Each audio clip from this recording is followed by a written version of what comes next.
अस्सलाम वालेकुम क्लास। हाँ जी बेटा, कल हमने नया चैप्टर स्टार्ट किया था, एक्सटेंशन ऑफ फील्ड, डेफिनेशन पढ़ी थी। आज हमने थ्योरम स्टार्ट करते हैं। क्या आपके पास theorem, if L is a finite extension field of K and K is a finite extension field of F, then L is a finite extension field of F.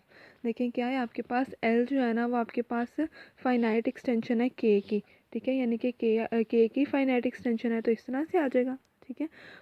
And K is a finite extension field of F, और के जो है वो आपके पास finite extension field है F की, ठीक है। हमने क्या गिवन है कि एल जो है वो फाइनाइट एक्सटेंशन फील्ड है के की, और के जो है वो फाइनाइट एक्सटेंशन फील्ड है एफ की। तो हमने प्रूव करवाना है कि एल जो है वो आपके पास फाइनाइट एक्सटेंशन फील्ड होगी अंडर द एफ की, ये हमने प्रूव करवाना है, ठीक है, ये प्रूव करवाना है। और फिर दूसरा डिग्री ऑफ एक्सटेंशन वाला, कि डिग्री ऑफ एक्सटेंशन क्या है कि एल की ये एल की finite extension field over the F जो है उसकी डिग्री ऑफ एक्सटेंशन जो है वो आपके पास इक्वल होगी degree of finite extension field of F over K into degree of a finite extension field of K over the field F. यानी कि दोनों फील्ड्स की जो है आपके पास उनकी डिग्री ऑफ एक्सटेंशन को जब मल्टीप्लाई करवाएंगे तो वो आपके पास degree of extension over the of L over the field F के इक्वल आएगी, ठीक है। डिग्री ऑफ एक्सटेंशन का आपको बताया था ना कि number of elements in the basis, L की बेसिस में एफ के ऊपर जो एलिमेंट्स होंगे वो आपके पास degree of extension of L over the field F हो गई, और इसी तरीके से एल के और के एफ के बारे में भी। अब देखिए आपने क्या प्रूव करवाना है, सबसे पहले इन दोनों को लेकर आपने ये वाली कंडीशन को ना प्रूव करवाना है, ठीक है। तो सबसे पहले हम लेट कर लेते हैं कि degree of extension of L over the field के इक्वल्स टू एम, यानी कि आपके पास एल की बेसिस में ओवर द फील्ड के, एल की बेसिस में आपके पास एम एलिमेंट्स आ रहे हैं, यानी कि एल जो है वो आपके पास एम एलिमेंट से जनरेट हो रही है ओवर द फील्ड के।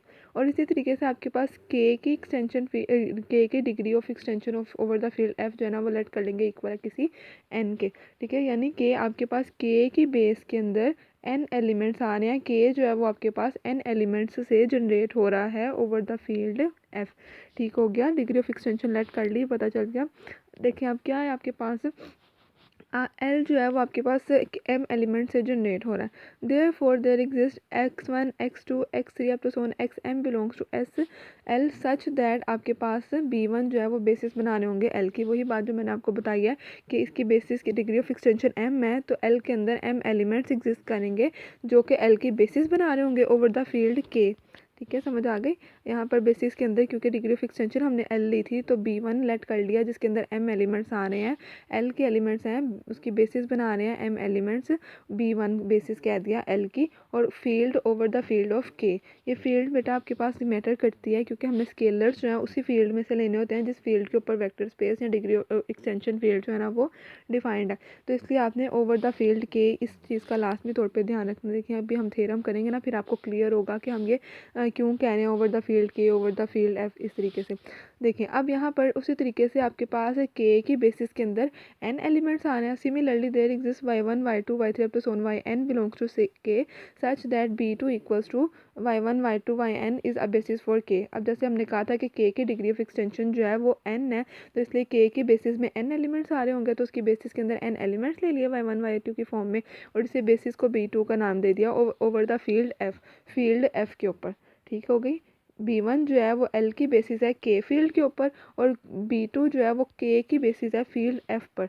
अब हमने प्रूफ क्या करवाना है कि इन दोनों की डिग्री ऑफ एक्सटेंशन को मल्टीप्लाई करवाने से आपके पास एल की डिग्री ऑफ एक्सटेंशन बनती है ओवर द फील्ड एफ।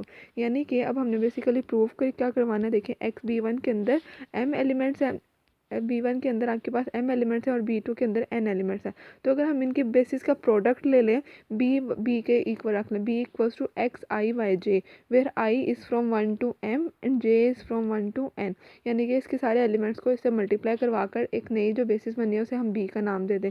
अगर हम ये प्रूव करवा दें कि ये सेट जो है वो आपके पास बेसिस है एल की ओवर द फील्ड एफ, तो हमारा थ्योरम प्रूव हो जाएगा, ठीक है। आपका अब हमारा थ्योरम हो जाएगा कि एल जो है वो आपके पास फाइनाइट एक्सटेंशन फील्ड है एफ की, और एल की डिग्री ऑफ एक्सटेंशन जो है वो आपके पास इन दोनों की डिग्री ऑफ एक्सटेंशन के प्रोडक्ट लेने साथ ही, क्यों, क्योंकि इसके अंदर नंबर ऑफ एलिमेंट्स जो है ना वो एम इंटू एन होंगे। देखिए आपके पास कितने एलिमेंट्स इस बी के अंदर आ रहे हैं, एक्स वन वाई वन, फिर एक्स टू वाई वन, फिर इसी तरीके से एक्स थ्री वाई 3। इसी तरीके से y1 इस तरीके से पहले x1 को x1 x2 x3 को सारे y1 के साथ ले लें, फिर x1 x2 x3 को सारे y2 के साथ ले लें प्रोडक्ट में, फिर इसी तरीके से x1 x2 x3 सारे एलिमेंट्स को y3 के साथ ले लें अप टू सोन yn तक ले लेंगे। तो आपके पास जो टोटल नंबर ऑफ एलिमेंट्स होंगे ना वो आपके पास m इंटू n एलिमेंट्स आ जाएंगे।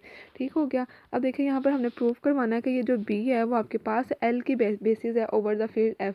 अगर हम इस सेट को l की बेसिस प्रूव करवा देते हैं तो आपके पास आपका थ्योरम जो है ना वो प्रूव हो जाएगा।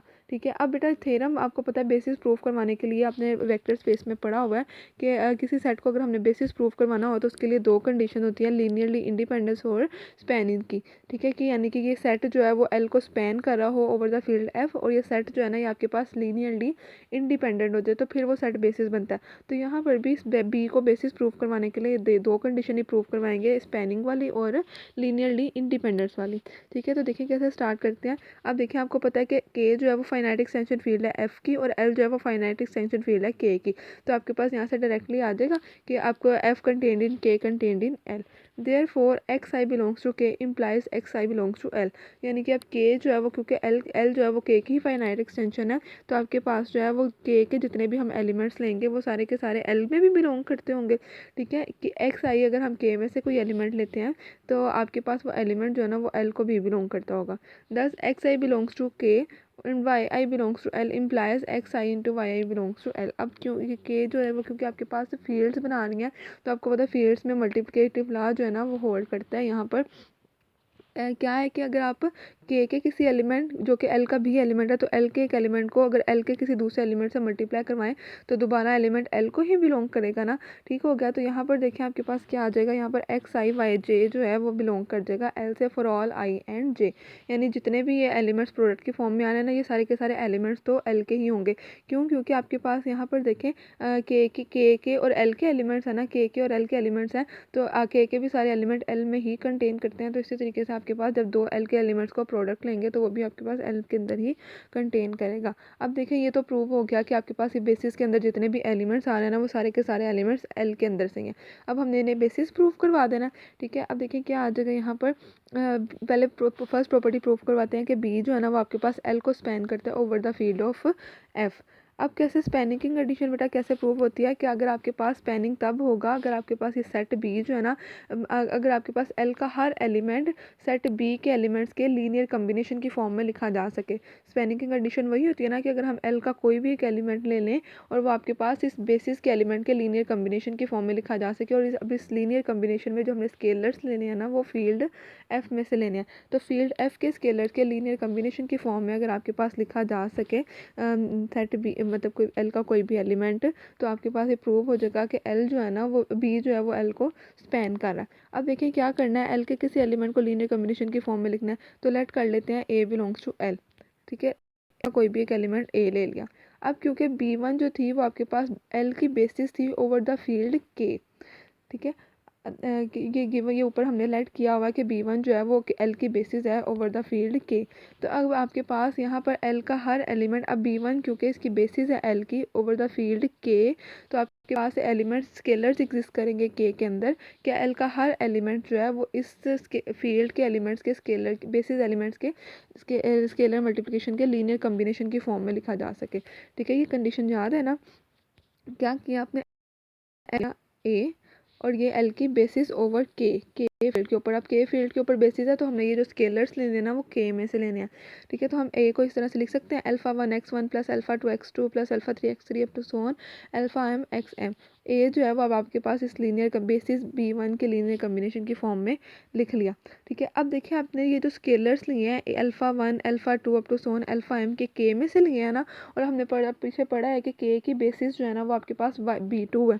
ठीक है। अब ये जो सारे एलिमेंट्स हैं वो के में से हैं और b2 जो है ना वो आपके पास इस के की बेसिस है। अब ये के का हर एलिमेंट जो है वो इस एलिमेंट्स के बेसिस एलिमेंट्स के लीनियर कम्बिनेशन की फॉर्म में लिखा जा सकता है ना ओवर द फील्ड एफ।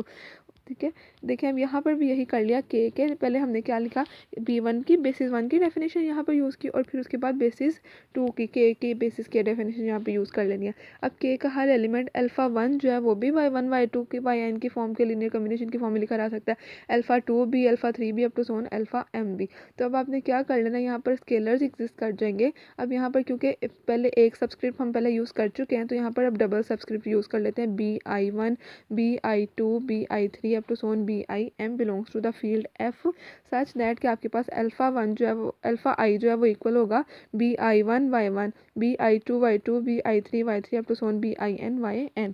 ठीक हो गया। देखिए जब आप अल्फ़ा 1 लेंगे तो अल्फ़ा 1 आपके पास इक्वल होगा b11 y1 plus b12 y2 फिर up to plus b1 beta 1 3 y3 up to so on. इसी तरीके से फिर जब अल्फ़ा 2 लेंगे वो आपके पास इक्वल होगा beta 2 1 y1 beta 2 y2 beta 2 3 y3 इसी तरीके से अप टू सोन सारे के सारे अल्फ़ा m तक जो है ना वो इस इन एलिमेंट्स के लीनियर कॉम्बिनेशन की फॉर्म में जो है ना वो लिखे जा सकेंगे। तो हम अल्फ़ा i को किस तरह से लिख लेंगे, summation i j from 1 to n beta i j and y j।